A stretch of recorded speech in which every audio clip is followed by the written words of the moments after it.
자기가 그 최대 업적을 이뤘던 날, 그 8월 15일을 기념하면서 잡았던 거죠. 조선의 독립운동 3.1 운동에 대해서 자기 딸한테 쓴 편지에다가 그 내용을 적을 정도로 당시에는 서로 식민지 민족으로서 교감을 사실 하고 있었어요.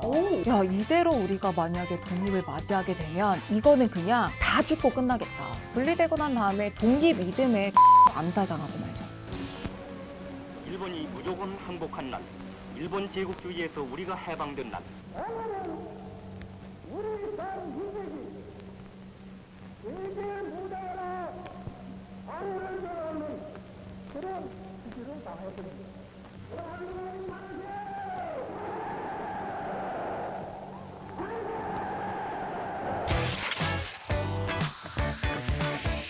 안녕하세요. 네, 안녕하세요.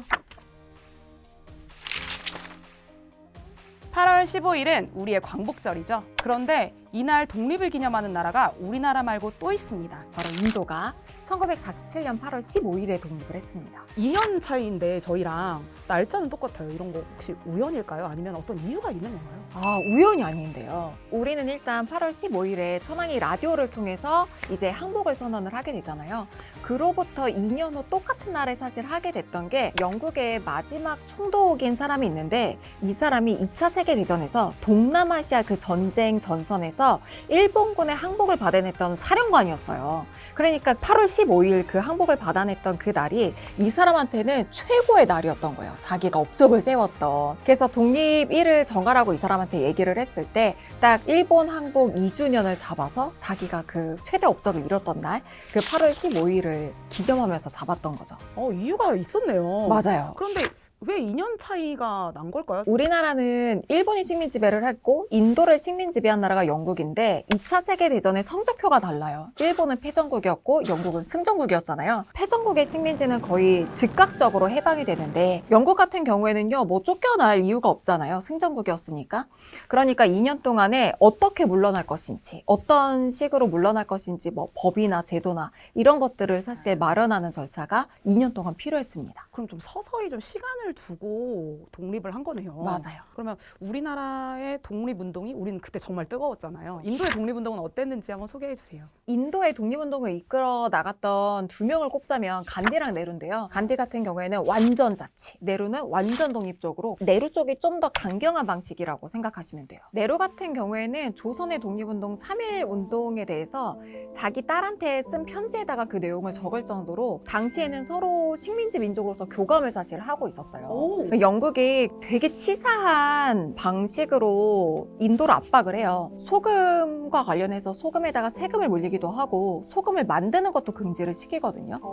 그래서 간디가 젊은이들을 데리고 바다에 직접 가서 소금 만드는 방법을 알려주고 그 법에 불복종하는 운동을 벌여요. 그래서 간디가 앞장서면은 거기를 이제 수만 명의 인도인들이 따라가는데 이거를 소금 행진이라고 불러요. 그러니까 영국 경찰들이 와서 곤봉으로 막 머리를 내리치고 하는데 사람들이 막 폭력으로 저항하지 않아요. 꿋꿋이 다시 일어나서 쓰러졌던 사람들이 다시 소금 행진을 이어가는 거예요. 이게 인도에서 간디가 보여줬던 비폭력 방식의 이 방식이 얼마나 힘이 있는가를 사실 보여줬던 거고 이런 방식으로 독립운동을 했습니다. 인도는. 근데 인도도 저희도 사실 공식 사과는 받지 못했다. 네. 이런 평가가 사실 있어요. 왜 공식 사과를 저희가 받지 못했을까요? 그때 즉시 받았으면 참 좋았을 텐데요. 사실 우리나라를 둘러싼 상황이 좋지가 않았죠.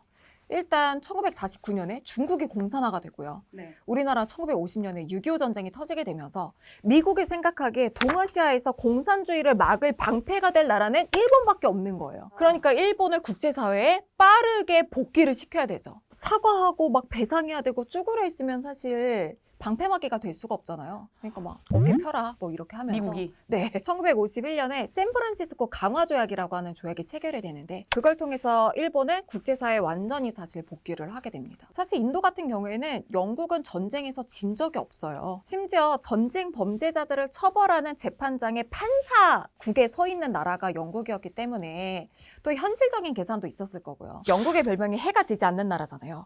동쪽에서 해가 떠서 서쪽으로 질 때까지 해가 비추는 곳에 영국의 식민지가 아닌 곳이 없다. 식민지가 그렇게 많은 나라인데 공식적으로 인도에다가 사과를 해? 그러면 이제 사과 다음엔 배상이고 그럼 배상 받을 나라가 너무 많죠. 네, 한 보따리가 있게 되는데 그러다가는 영국이 거덜날 수밖에 없는데 사실 이런 계산이 깔려 있었던 것 같아요. 인도가 독립을 하면서 제3의 길을 선택했지만 그 안에서도 사실 분쟁이 있었잖아요. 파키스탄과의 어떤 그런 분리. 맞아요. 그럼 왜 하나로 남지는 못했나요? 남을 수가 없어요. 결국에는 종교 때문에 나뉘어지게 돼요. 힌두교도가 대다수인 지역이 인도로, 이슬람교도가 많은 지역이 파키스탄으로 분리 독립이 되는데요. 영국이 식민 지배를 할 때 이간질을 시켜버린 거예요. 이슬람교랑 힌두교 사이에 통치를 할 때도 막 투표에 있어서도 갈리게 하고 지역도 분리를 하면서 싸움을 붙여버려가지고 둘 사이에 뭔가 앙금이 깊어진 상황에서 독립하는 직전의 상황이 되니까 두 쪽 다 생각을 하게 되는 거예요. 영국이 나가고 나면 인도의 주인은 누가 될까? 사실 불리한 쪽은 이슬람교 쪽이었어요. 왜요? 수가 더 적나요? 네, 훨씬 더 많은 수가 힌두교도여서 이슬람교 쪽의 지도자 진나라고 하는 사람이 생각을 한 거예요. 이대로 되면은 100번 선거를 하면 100번 이슬람교 쪽에 불리한 불리하다. 선거가 될 거고 우리는 영원히 2등 국민으로 남게 될 텐데 우리의 의사를 보여주자라고 하면서 거리 시위에 나서게 되거든요. 근데 이 거리 시위가 나섰을 때 시위가 폭동으로 바뀌게 되고 이때 힌두교도랑 이슬람교도 사이에 유혈 사태가 벌어져서 캘커타 같은 대도시에서는 나흘 만에 수천 명이 죽기도 해요. 이런 상황이 벌어지니까 당시에 완전히 공포가 지배했던 게 야, 이대로 우리가 만약에 독립을 맞이하게 되면 이거는 그냥 다 죽고 끝나겠다라고 하는 생각을 하게 되거든요. 물론 당시에도 간디나 네루 같은 사람은 끝까지 사실 분리를 막자라고 하는 목소리를 내기는 했지만 그렇게 되지 않았고요. 분리되고 난 다음에 독립 이듬해 간디도 암살당하고 말죠. 근데 이게 유혈 사태가 벌어질 수밖에 없는 환경을 또 영국이 만들었던 게 파키스탄과 인도 사이에 국경선을 그은 사람이 레드클리프라고 하는 사람이거든요. 근데 이 사람은 인도에 가본 적이 없어요. 인도에 가본 적도 없는 사람이 인도 지도랑 인도 인구수 통계만 가지고서 선을 그은 거예요. 그러니까 우리나라도 사실 굉장히 아픈 분단의 역사를 경험을 했지만 인도도 마찬가지였고요. 인도나 파키스탄도 지금까지도 사실 갈등이 이어지고 있는 곳이 카슈미르 지역이 있잖아요. 가장 뉴스에 많이 네. 나오는 곳이죠. 앞서 인도는 지난 7일 테러 세력 제거를 이유로 파키스탄령 카슈미르에 미사일 공격을 시작했고 바로 파키스탄도 맞공습에 나섰습니다. 그 지역 사람들 대부분은 이슬람교도였는데 통치자가 힌두교도였던 거예요. 그래서 인도로 편입이 돼요. 그래서 파키스탄이랑 인도가 이거랑 관련된 갈등으로 내리 싸우게 되고요. 사실 두 나라 사이의 갈등은 정말 첨예할 수밖에 없는 게 1998년에 두 나라가 모두 다 나란히 핵의 개발에 이제 성공을 하게 되잖아요. 그러니까 핵 보유국이니까 전 세계에서 가장 위험한 국경선이 됐고 작년에도 미사일이랑 전투기 동원해서 이 갈등으로 대립각을 세웠기 때문에 가장 눈여겨봐야 되는 분쟁 지역 중에 또 하나입니다. 벌써 이제 인도와 우리나라 그리고 80년 가량이 이제 지났어요. 이제 독립 이후에 그 성장 가능성이 가장 많은 나라 중 하나로 지금까지도 인도가 여전히 맞아요. 언급이 되고 있잖아요. 어떻게 보세요? 앞으로 인도 대국으로 성장할 수 있을까요? 저는 당연히 성장할 수 있다고 생각하고요. 인도는 새롭게 성장하는 나라가 아니라 그냥 자기 자리로 컴백하는 나라다라고 얘기를 드리고 싶어요. 우리나라가 임진왜란쯤 그러니까 1600년경쯤에는 전체 세계에서 생산되는 부가 100개라면 그중에 22개는 인도 무굴 제국에서 만들었거든요. 그런 상황에서 막 전 세계의 부를 거머쥐고 있었던 나라가 영국이 식민 지배를 받으면서 바닥으로 떨어졌다가 이제 다시 자기 자리로 올라오고 있는 상황이라고 생각을 하고 있어요. 인도 같은 경우에는 저력이 어마어마한데요. 제일 큰 거는 인구예요. 이미 2023년에 인도가 중국을 추월을 했고요. 14억 인구를 가지고 있고 근데 인구가 많다는 게 중요한 게 아니라 굉장히 젊습니다. 중위연령이라고 하는데요. 중국은 이미 40살 정도예요. 그런데 인도는 28살입니다.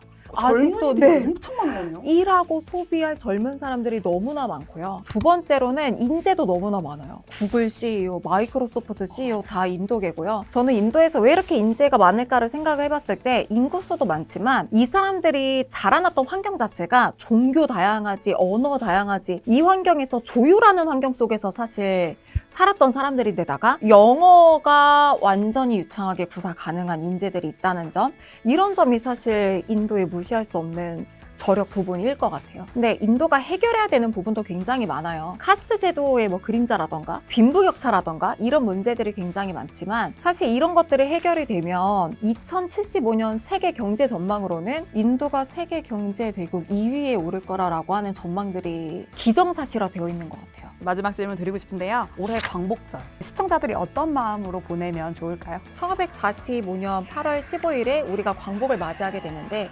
우리로서는 너무나 기쁜 해방의 날이었고 전 세계적으로 봤을 때는 제국주의의 시대가 완전히 문을 닫는 사실 시점이었어요. 세계사적인 변화의 가장 선두에 서 있었던 것이 우리나라였다. 그리고 실제로 일본이 항복하고 무너질 때 그 파도를 사실 독립으로 만들 수 있었던 거는 끝까지 사실 포기하지 않았던 우리나라뿐만 아니라 그 당시에 똑같이 고통받고 있었던 식민 지배를 받고 있었던 사람들을 포기하지 않으려고 했던 마음들이 광복을 만들어냈다라는 거를 좀 기억해 주셨으면 좋을 것 같습니다.